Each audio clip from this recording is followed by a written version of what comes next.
We're back. Squeeze the Neck podcast. Second entry from my main man, Andrew Cleminson. Thanks for doing this, mate. Good to see you, Thank Ollie. you for having me back, mate. So this will be an interesting one because you've been, well, there and back, shall we say. You've been everywhere, haven't you? So before I butcher it, a bit where you've been, I know the sumo bit. I looked briefly at the list of where you've been. I thought I'm not going to look too deep because I want you to explain it. What have you been up to, me old mate? Well, I've been having a lot of fun, actually, Ollie. Out with our teams in different competitions, different parts of the world. And sumo was a new thing for me. We were very lucky to have the Basho at the Royal Albert Hall recently in London. It's very unusual for sumo wrestlers to compete in ranking tournaments outside Japan. Okay. It's only the second time that they've been here. And it was over 20 years ago when they came originally. So very big news for sumo in the UK. And was you there at the Albert Hall? No, I wasn't there for that. Because I'll tell you what's interesting, why? I can't remember who it was. 3 different people were there that sent me pictures. I was assuming you was one of them, so you wasn't. So I've got a connection to it from 4 different angles, I guess, which is, but it looked like a big deal is the word I'm looking for. It is a big deal because, sumo wrestlers don't compete, as I said, outside Japan very often in a ranking tournament. The difference between that and the World Sumo Championships, the Sumo Championships is for amateurs. Okay. So it's a bit like the IMAFs or the MMA Amateur World Championships, which I'll come on to.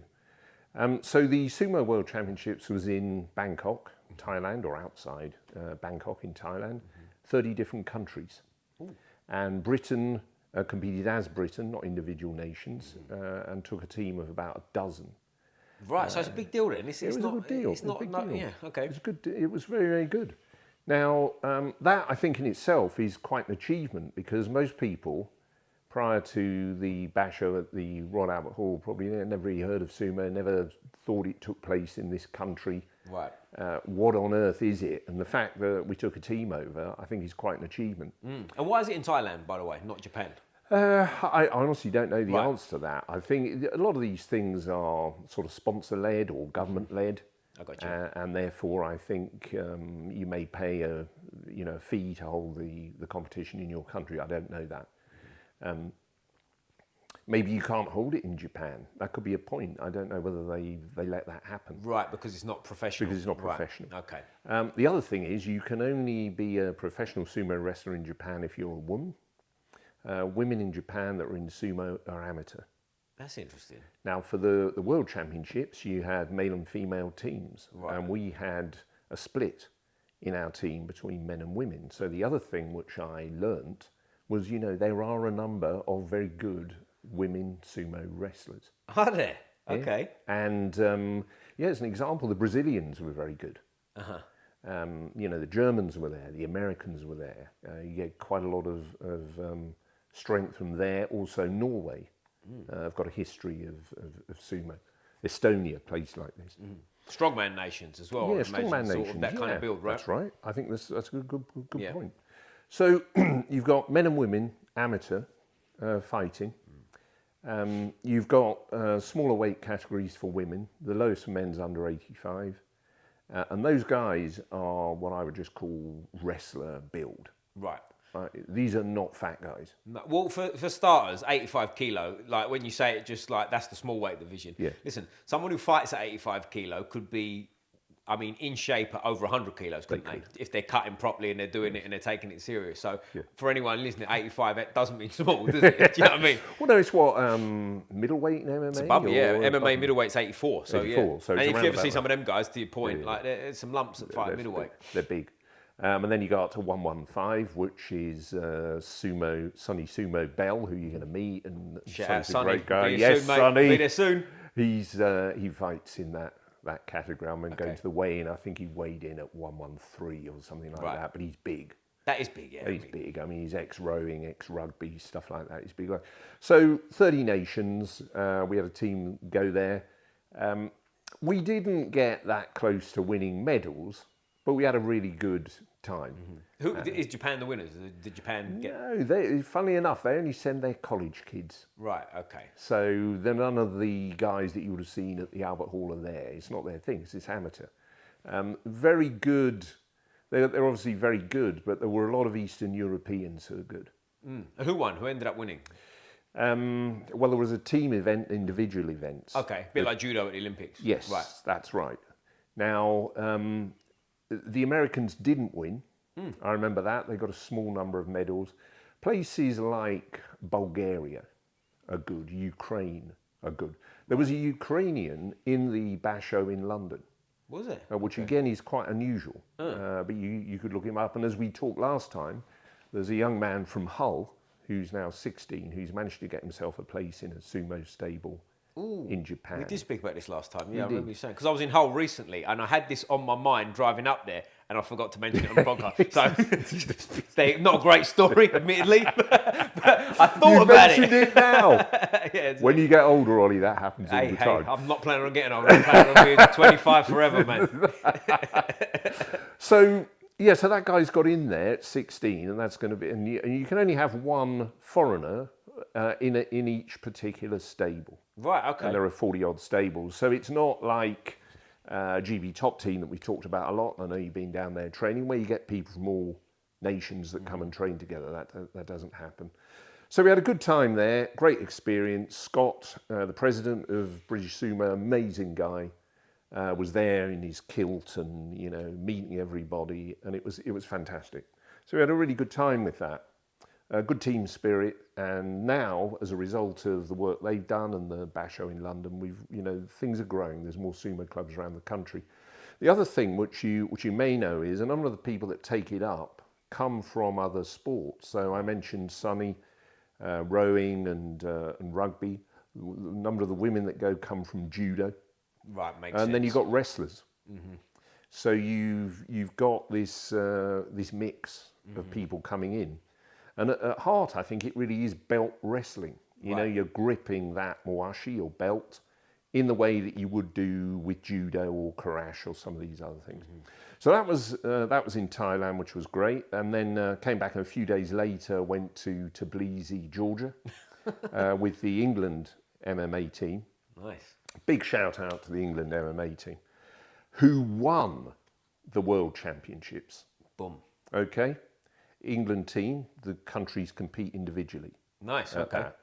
So the England team with 4 gold medals. Last year, it was in Tashkent, Uzbekistan. We had 1 gold medal.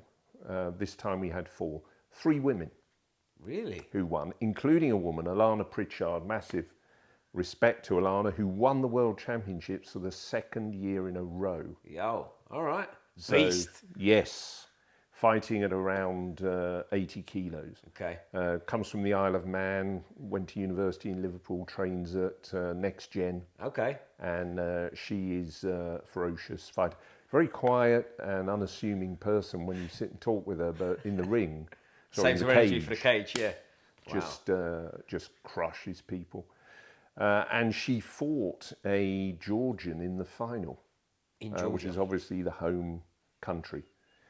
So, amazing results for the team to be able to go and do that and see people achieve great success. So this lady, Alana, you said her name was, she's won 2 in a row, right? Yes. World Championships. And I know you can't speak for her, obviously, but I don't know if you've got any inside scoop of what's her plans from there. Is it time to turn pro or what's going on there?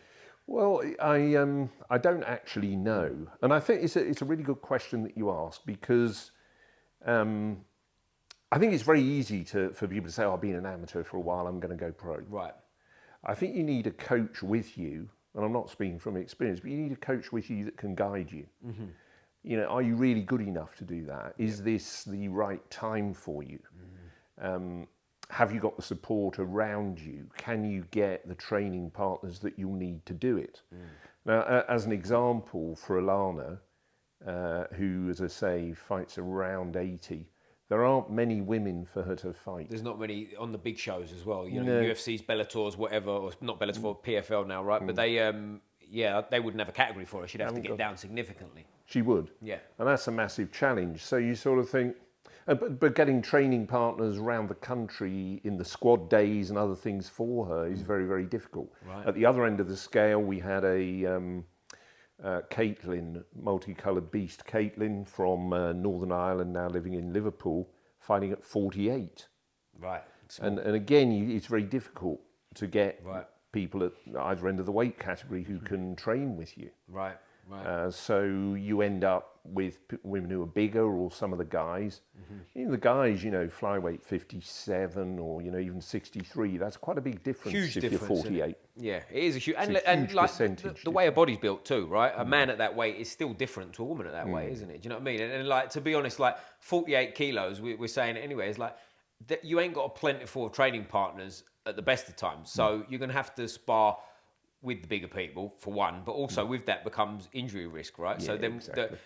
the immediate thing you think of is, can you individualize it in terms of, there'll be some grapplers that you can roll with at that weight, but then age comes into it, because then are you sparring with the kids to get the weight? It's hard, isn't it? It's very hard. I'm not giving a great answer to an opinion, but it's pros and cons to being in the middle, right? Because if you're, for example, middle of the road, if we relate it to the men's, if you happen to be naturally a lightweight or a welterweight, you're sort of big enough and small enough, if that makes sense. And I think I've said this on here before. Other than you've got a massive category of people that are your own size to train with, you're big enough and small enough to get workouts out of the big lumps and the little guys for your speed work, your strength work, on and on. So that's where all the better fighters are going to be in terms of, not experience, because it's the wrong way to put it, but you get where I'm coming from, right? In terms of like your ability to train here, there and everywhere, and not really have to sort of tailor it too much, because everyone's there, not for you, but in a way,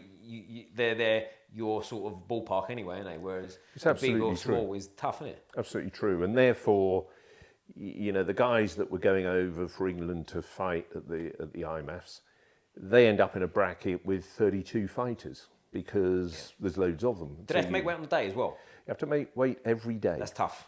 It's very tough. That changes things, doesn't it? So again, that changes things in terms of where you can fight. It does, because and we've talked about this before. We could talk a lot about weight cutting and people getting down to whatever it is, but I've seen people lose more than 10% of their body weight, 15% of their body weight, to get down to whatever they want to fight at. And you might do that for one fight. Yeah. But then, you weigh in and you rehydrate, and then when you go in, you've made up most of that you cut. If you've got to do that every day, it's impossible. Yeah. So you have to, I think, compromise and think, okay, well, I'm probably going to fight at a weight above. Because, they go down there 5:30 every day, weigh in at 6, come back. Now, they'll have breakfast and maybe a sleep and get ready, to fight. But you can't go mad. You can't go too far, no. Because I don't know if you've ever competed where you had to make weight and you've done too much. Like when I was sort of late teens, I remember being in a boxing ring once, and when the bell goes and you're just like, I'm over this, I can't be bothered tonight. Do you know what I mean? I'm not in the mood at all. You know what I mean? You're flat and whatever, and then you think to yourself after, I'd rather feel good and fight a bigger guy, because it's I don't know, there's nuance to it in that, and it's not that simple, but. In some ways it is, isn't it? Do you know what I mean? Sometimes I'd rather be 100% of yourself versus sort of a shell of yourself just to fight someone. And by the way, fighting down a division ain't always the way either, because them guys are faster. Do you know what I mean? So there's I all agree kinds with of all of this, Ollie, and I've been discussing this with Charlie Hatton at Charlie Hatton is King, who I think you're going to talk with. Yeah, well, I'm hoping to. I think he might be big time in me. No, I'm joking. Is he? I can't remember the conversation. I'll reach out to you again, Charlie, mate. If this finds you, I'm going to put it out there publicly that you're big Come time on, Charlie. in me. So you've got to reach out to me. But no, we get it at some point, mate. And he's been fighting at lightweight. Right. Okay. And he's now thinking of fighting at welterweight, because getting down to lightweight. And we talked about, Charlie and I have talked about how, your focus all goes into that weight cut. Right. And how old is he? 27. So yeah, he's at an age now where it's like, you're not getting any smaller, right? Any smaller. I've seen it. We've talked about Nathan. Bag and tag. Bag and tag, shout out. One time, sorry, not 2 times. Butchering it a day, aren't I? Nathan, get back on it, mate. Make it 2. Make me right. So Nathan, I've seen Nathan before fights. You're very, it's a big effort to get down to that. So, all your mind and body goes in trying to get down there. And, if you could put your mind and body into other things in the final weeks or during your camp and the final weeks getting ready for a fight, it might be better for you. And also sometimes that extra thing can be, instead of going home and having to do 5 miles or whatever to get the weight down, could just be chilling, right? And sleeping early and stuff. Yeah. Because that's a massive part of it too. Yes. Because the rest, and you'll know this from training at GB and how hard the sessions can be and whatnot. Sometimes one hard session in the day, that can do you, can't it? Do you know what I mean? That'll be like, okay, cool. I plan to do X, Y, Z later, but I'm not feeling it. I'm not feeling that now. And that's not to say, like, you know, when you're in the weeks lead up to a fight, that's a bit different, right? And like the Yuri Pasca spoke about this recently of like the solitude of training by yourself and sort of thinking about it and on and on and on. And there's pros and cons to that too. But if you've trained your balls off all day and now you know you're overweight and you've got to go and run 5 miles, that ain't doing your fighting technique any good, is it? Do you know what I mean? Or your mind. Right. I think it becomes too much. And therefore, and I've seen it with fighters, you know, their sense of humour, the brightness in their eyes and so on disappears as they go through to that thing. So at the IMAFs, fight at a weight you're comfortable with because you've got to go in every day. It's 5 fights in 6 days if you get to the final. Is that right? That's no joke. That's pretty full on, isn't it? It is. So Benadozi, great guy from GB top team, who fought for Nigeria. 4 fights in 4 days, a day off, and then into the final on the 6th day. And he didn't get into the cage till something about 11 o'clock, 10:30, 11 o'clock that final day. Yeah. That's tough, isn't it? Like because even, you know yourself, even if you're not fighting, just being in them sort of arenas, that can be draining, can't it? That is draining, being there a long time. Like, you've got to be careful with how you get there, isn't it? Yeah, you have. And the final started, I think, about 4 o'clock. So, you know, 7 hours is a very long time. Yeah. To be, you know, there, or you stay at the hotel. What do? You eat, sleep? Well, I don't know. Yeah, so Ben did very, very well and got to the final. And there's a history of that from GB top team. Last year, Delphi Hummer from Dominica got a bronze. Lisa Zimmer the year before got a gold. So, you know, there's a nice history of guys there. So Sumo World Championships, then fantastic IMAFs where England did very well. And then, as I've said to you, Frank Bruno tonight. Down south of Croydon. It'll be nice to see Frank. Yeah, I was planning on going myself, but I think travel time's going to do me. If I don't make it, I don't make it. But I'm somewhat planning to be there anyway. But yeah, it should be good to see. If you come, and Kieran again, big shout out to Kieran. He gets too many shout outs on it for my likeness, Mr. Kieran, my mate Kieran. No, he does. The boxing life coach, by the way, look him up because he'll probably get only another 6 shout outs on this podcast. So let's not give him too much love. No, he's amazing. Yeah, and great guy. He's such a lovely guy. So it'll be good. He'll be talking with Frank. I'll go down and shoot some photos from this evening, and then tomorrow night, I'm carrying on some work I'm doing for GB Wrestling, where I'm going to Lewisham Wrestling Club. You heard of that? I have not. No, I didn't know about that. No. Last time we spoke, I'd been up to one in Wigan. Okay. I think I remember telling you about that. And tomorrow night, I'll be down in Lewisham. A guy called Muladi runs that. I look forward to meeting him.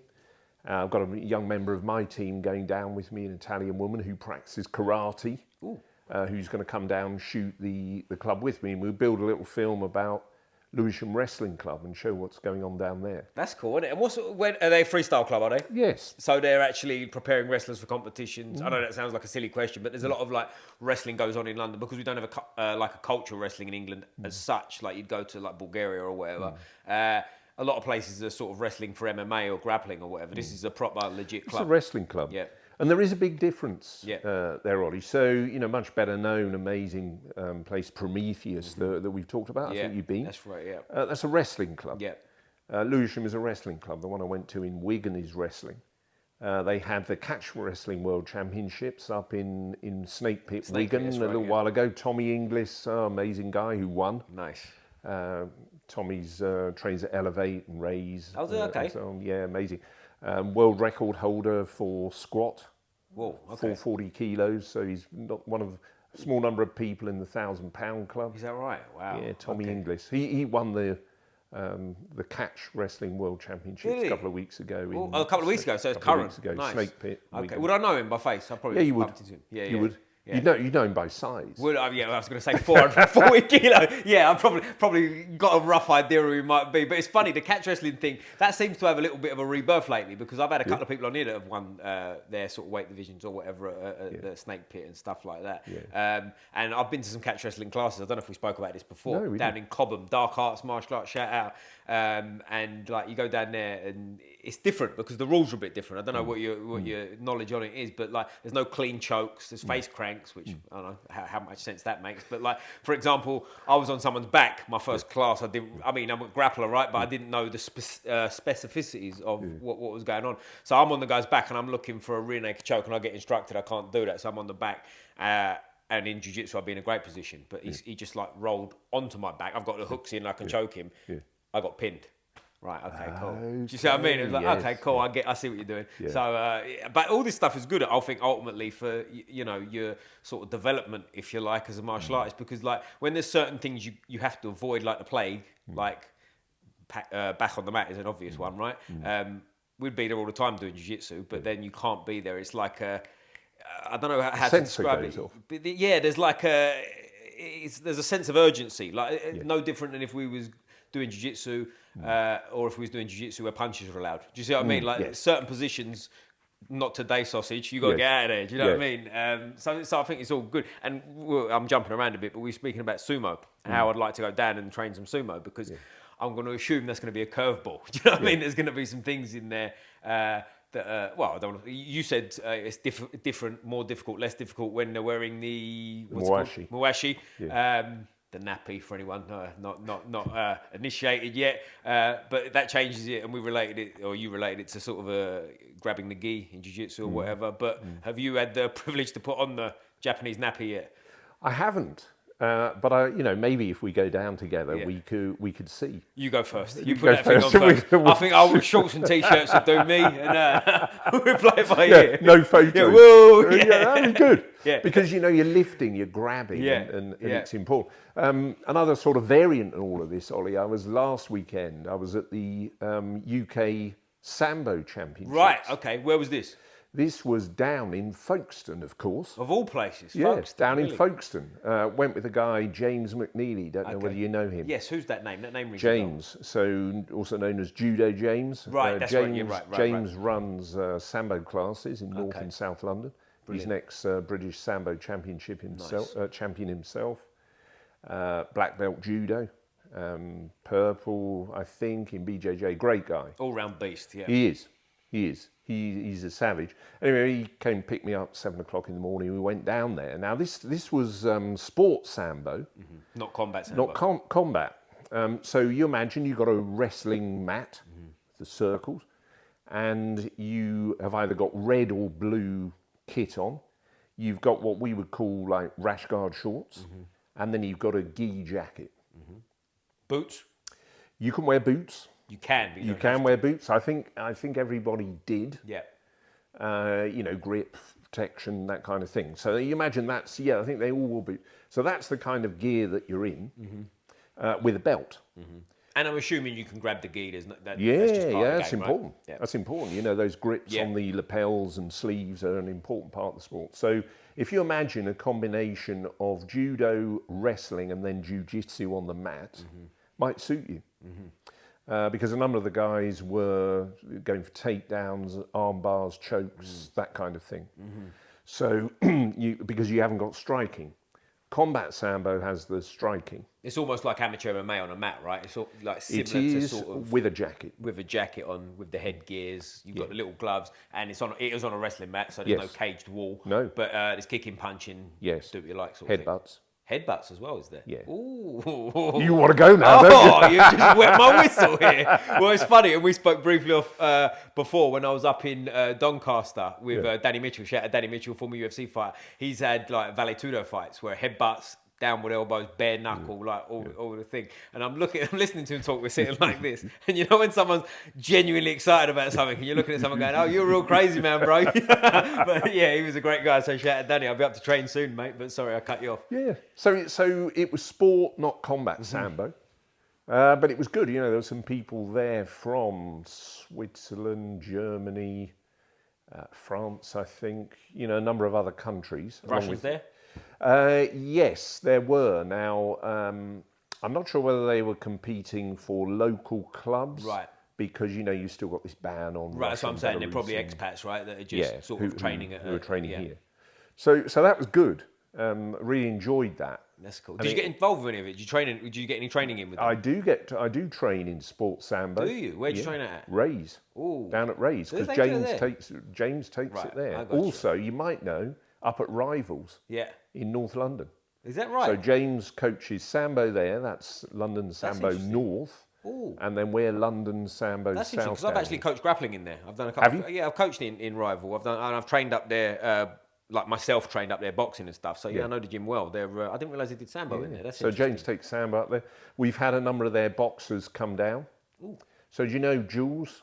Jules. He's a smallish, half French guy. I might know him by face. I'm terrible with names. I'm good with Terrible faces, names. bad Then with we had names. another guy, Mike, who's quite an experienced boxer, come down. And then this weekend, this Sunday, Nathan Bag and Tag Jones is coming down to do some striking Oh, nice. for combat sambo with us. Brilliant.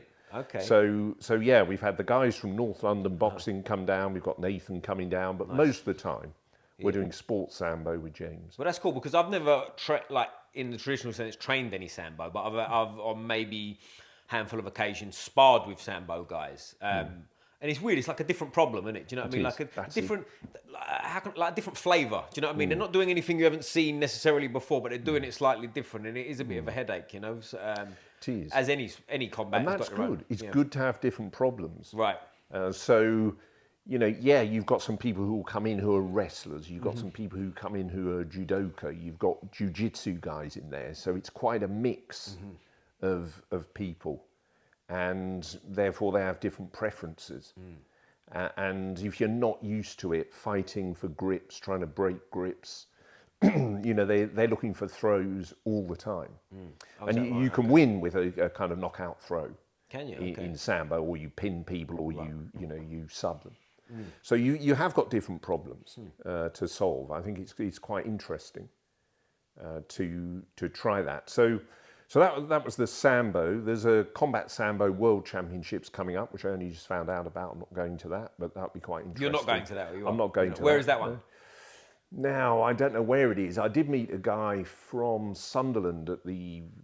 Oh, it's over here. It's in England. No, right. he's from Sunderland. He was at the sports sambo I see. thing, but he's going over. We've got a small team going to the combat sambo. Wow. World See, stuff like that would be a good experience to be at. It Right? would. I'd love wouldn't to see that. I was It like, would. Yeah. Now, I just don't know where it is. Right. So, yeah, a lot going on. Couple of other things, just so you know, in case you don't meet. The next big Fight Star event, Ollie, is the 20th of December.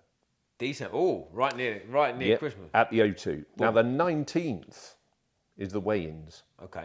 You remember when I was there last yeah, time? of course, right. So 19th of December Right. will be the weigh-ins. It'll be in the All Bar 1 in the O2. Boom. I'll put it in the diary as soon as we finish with this. So we should there. go on the 20th.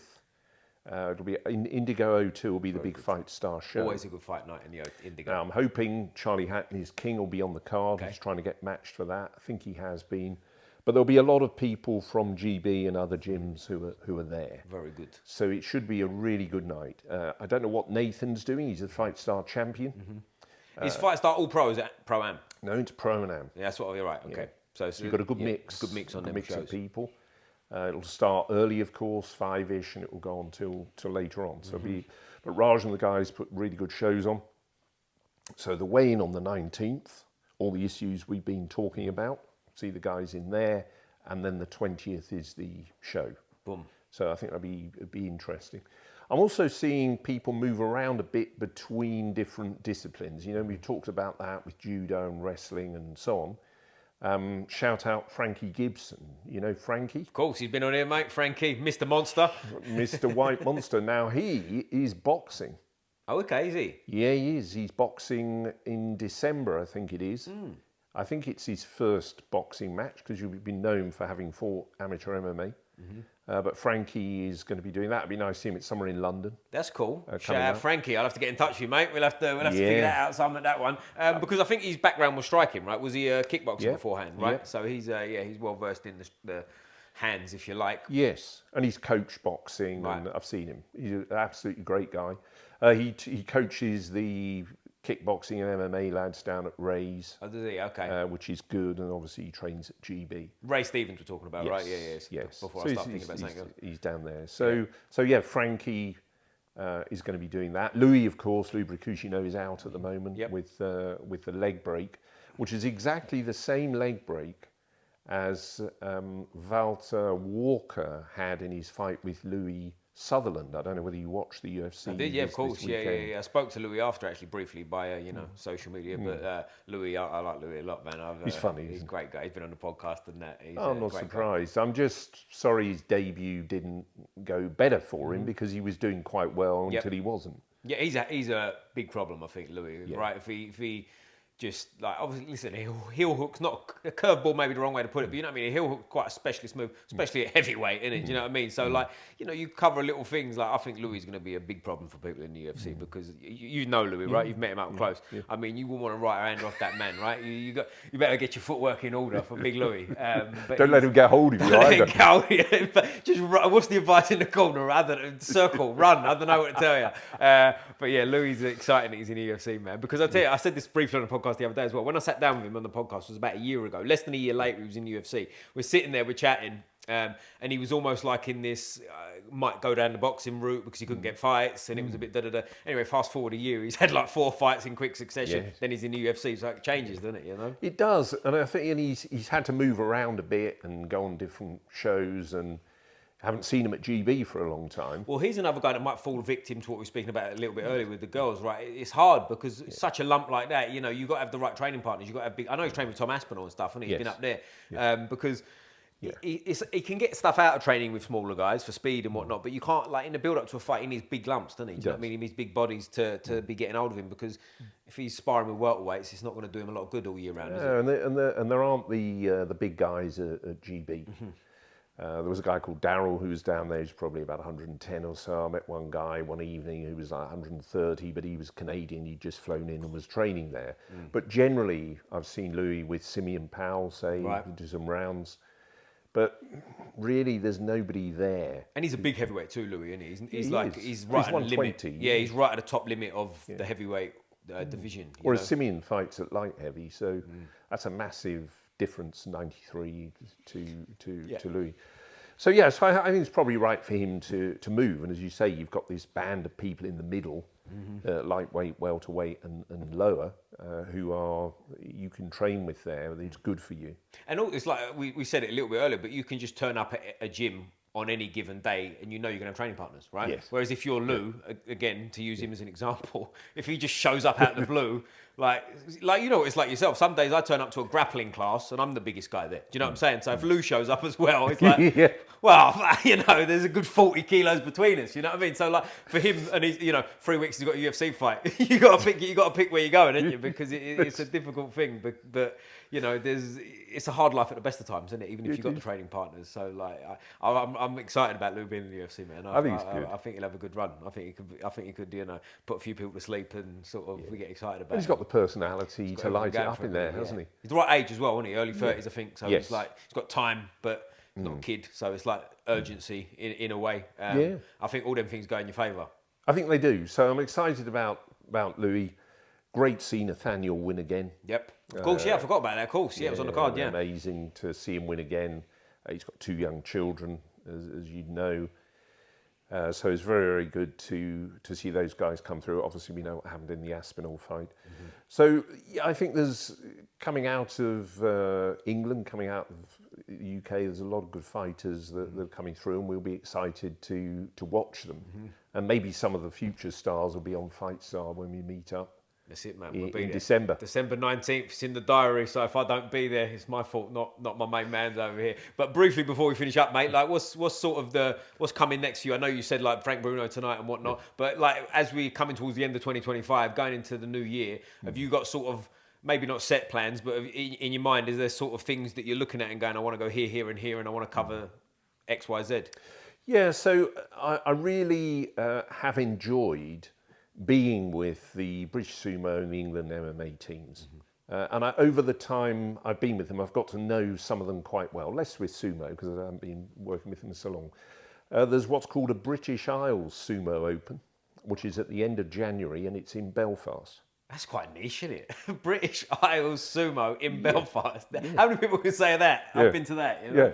So I want to go over to that. I think it might be the 31st January or something like that, but that is on then. The MMA World Championships are going to be in Georgia for the next 2 years. So that's much later in the year, but that will be then. I'm finding that there's a growing amount of interest in what's called Karash. Now, have you come across that at all? It's a form of wrestling, I believe, right? So, but before I butcher it on here, you tell me what it is more, and then when you say it, I go, yeah, that's what I was going to say. So it is a form of belt wrestling. Yeah. And there was a competition in Europe in July that James McNeely went to. We talked about James. It comes from Uzbekistan and the surrounding areas, as I understand it, and it's got a very long history, like 2,500 years. Wrestling is a very old martial art.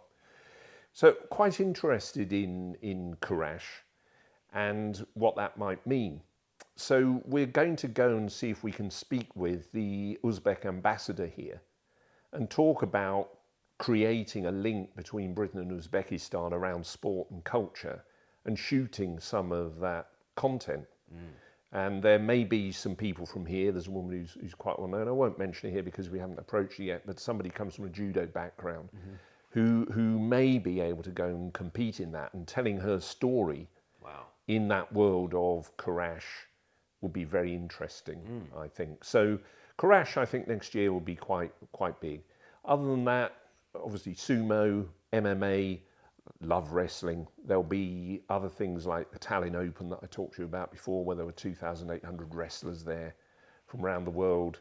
I'd like to be able to track the young guy who's in Japan doing sumo. I think that'd be a really interesting documentary. Be crazy, yeah. To be able to mad situation. Find out what a year in the life of a guy who's doing that, a very young man. Especially at this age, right? Because very young. Even forget his sumo thing, going from 16 to 18, even if he was training at a club here in Richmond or whatever, that's a big difference, and it'd be a cool story to follow. So if you catch him now at 16 and then again when he's 18 and he's still if he's still into it and he's still doing his thing, that's a man's story, isn't it? It is, and what a decision to take in life.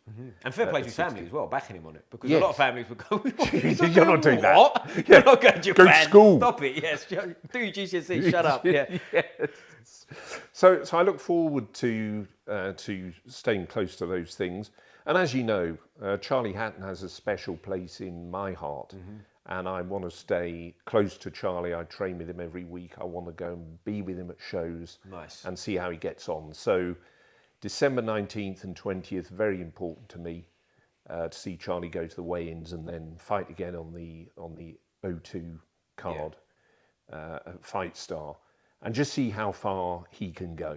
I mean, he's kind of big time me, so we'll have to decide whether I'm supporting him or not yet. But we'll figure it out, Charlie. I don't know. Maybe it depends whether he comes back to you. Maybe we'll sit down. Yeah. But no, of course, all the best for him. He's fighting on that card, or he might be fighting. He told me he was matched. I don't know cool. the details. Yeah. And then I talked about weight. So I think he may be at 77. I don't know who the opponent is, but his Showtime, Lewis at Showtime's trying to get him matched. Nice. And get him on that card for what is now only 6-7 weeks' time. Come fast, then at the end of the year's going. It's Christmas. We'll be old soon, mate. One of us before the other. Hey, But mate, listen, this has been brilliant. I always appreciate your time. Just wonderful. We've practiced this before. We have. Listen. We're ready. This is the second time. You can't let me down twice here. Which football team you support? Chelsea! Hey, my man. Top stuff. As you know, we always finish with a fist up like this, mate. Look on the camera. We do. Squeeze the neck. Boom!